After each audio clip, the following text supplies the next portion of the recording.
Wow, this is scary. I am so absolutely thrilled to be standing here on stage. I can't even explain it.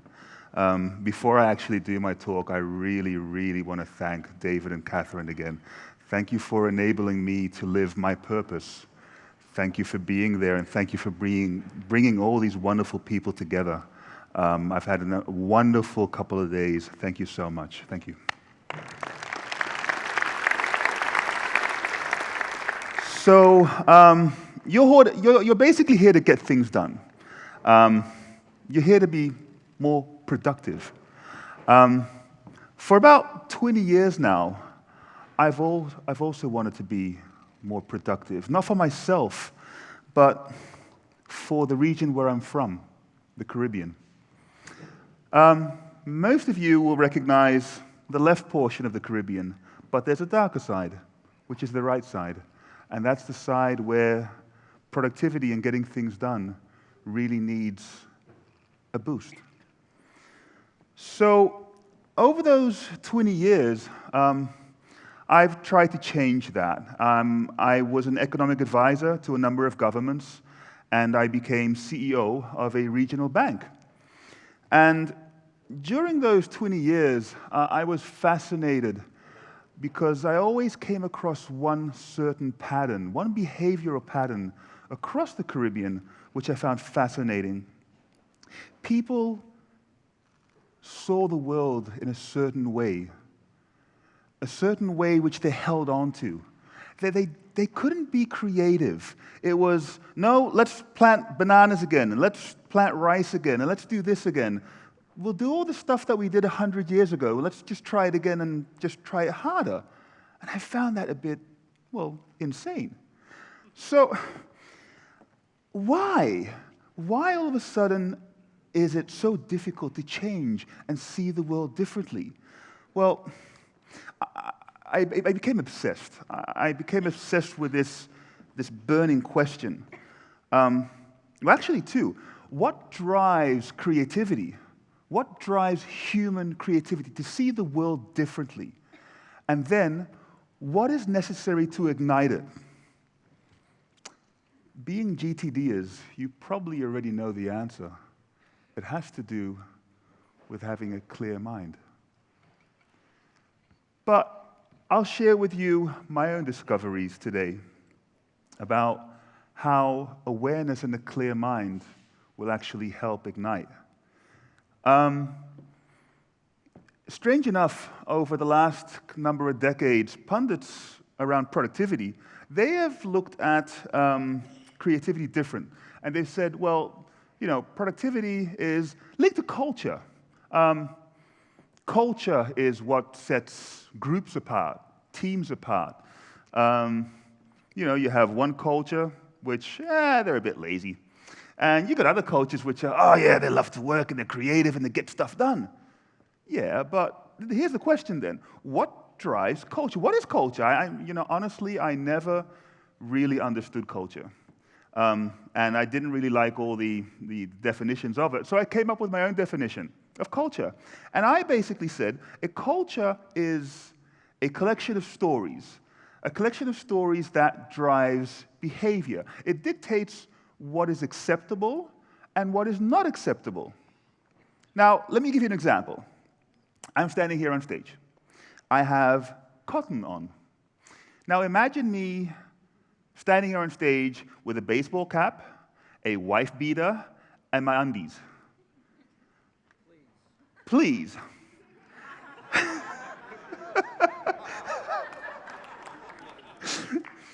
Now, for most of you, you would not accept that image. You wouldn't accept me standing here on stage with undies, except Rich.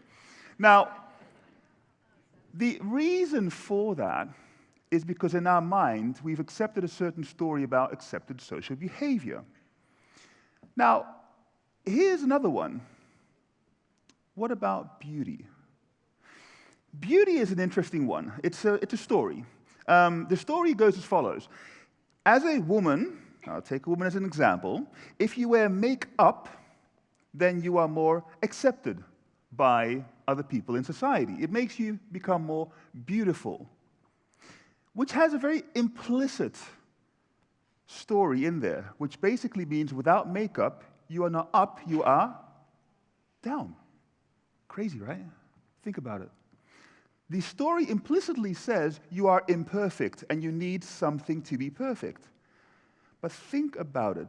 Stay in awareness, and you'll actually find that makeup is nothing but colored chemicals. The clothes that I was wearing now, and the image of me with a baseball cap and undies, it's still cotton. It's just pressed differently if you stay in awareness.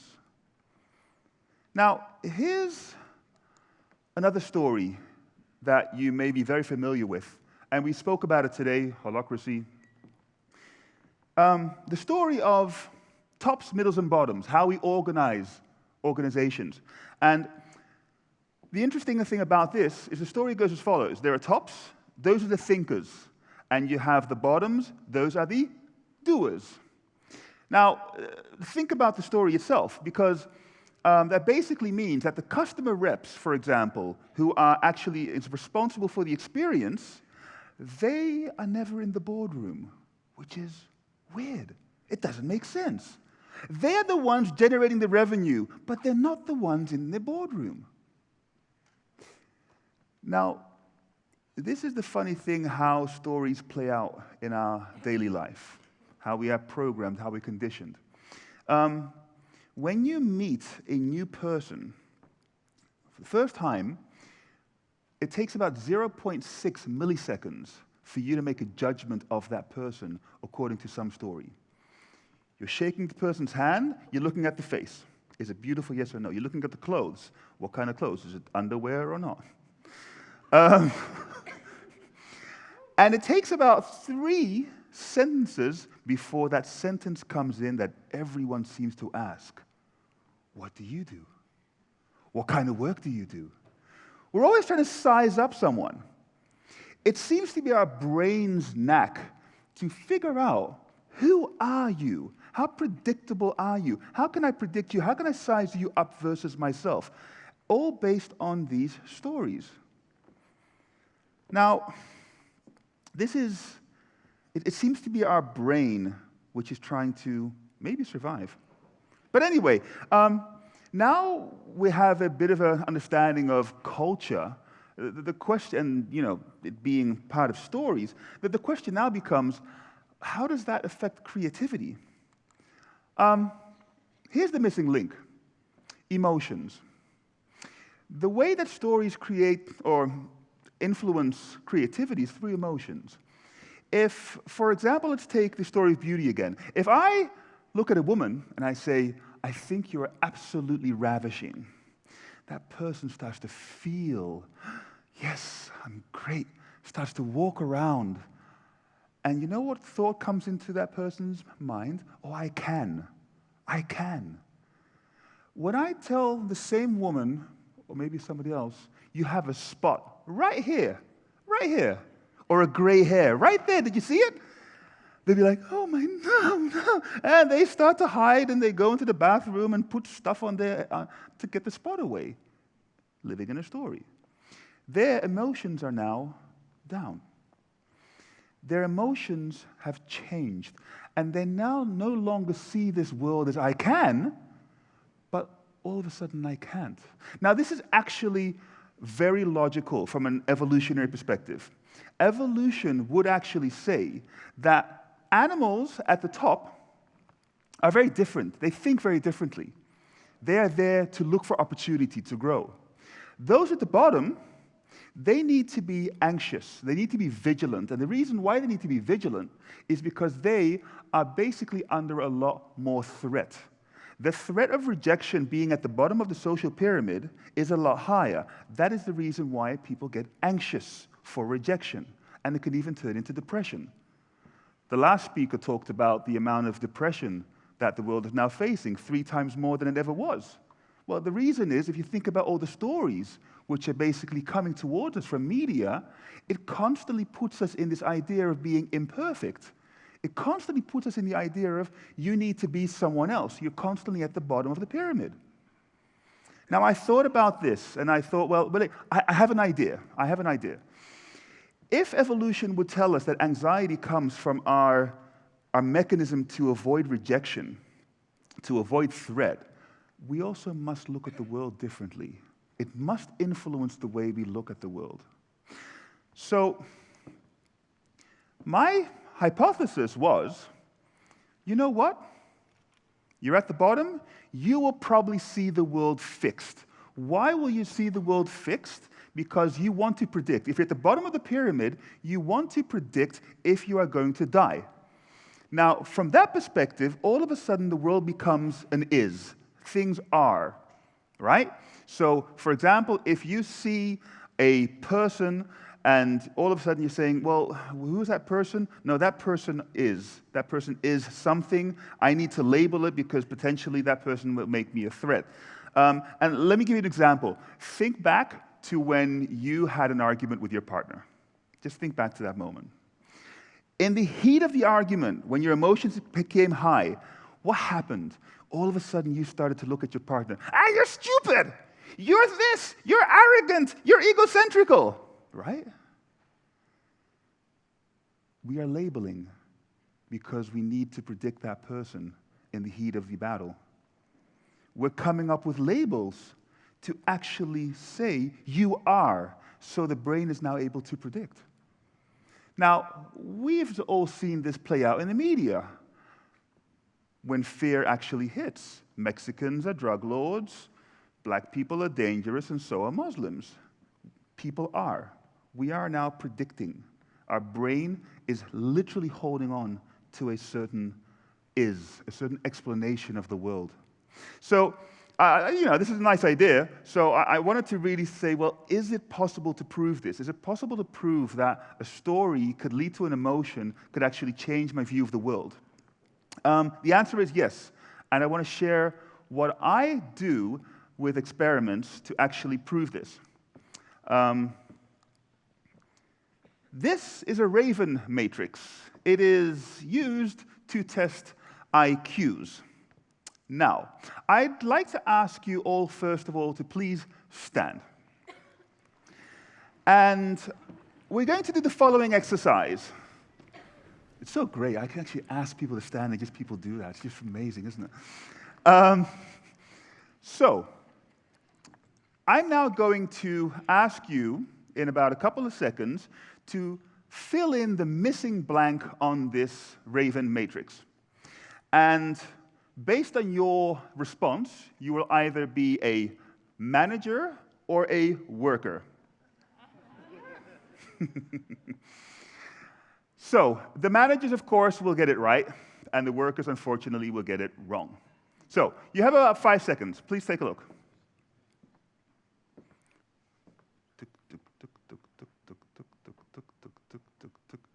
All right, excellent. So you've made your choice out of those 8 things on the right-hand side. Please put up your hand if you chose number 1. Unfortunately, you're a worker. Please sit down. Please put up your hands if you chose number 2. Please sit down. You're a worker. Number 3. Yep, too bad. Please sit down. Number 4. Please sit down. Number 5. Oh boy, oh boy, oh boy. I'm really sorry about your work because you're not intelligent enough. Please sit down. Number 6. Oh boy. Please sit down. Number 8. Please sit down. Please give a warm welcome to the managers of the organization. Managers, please sit down. I just did the first part of an experiment.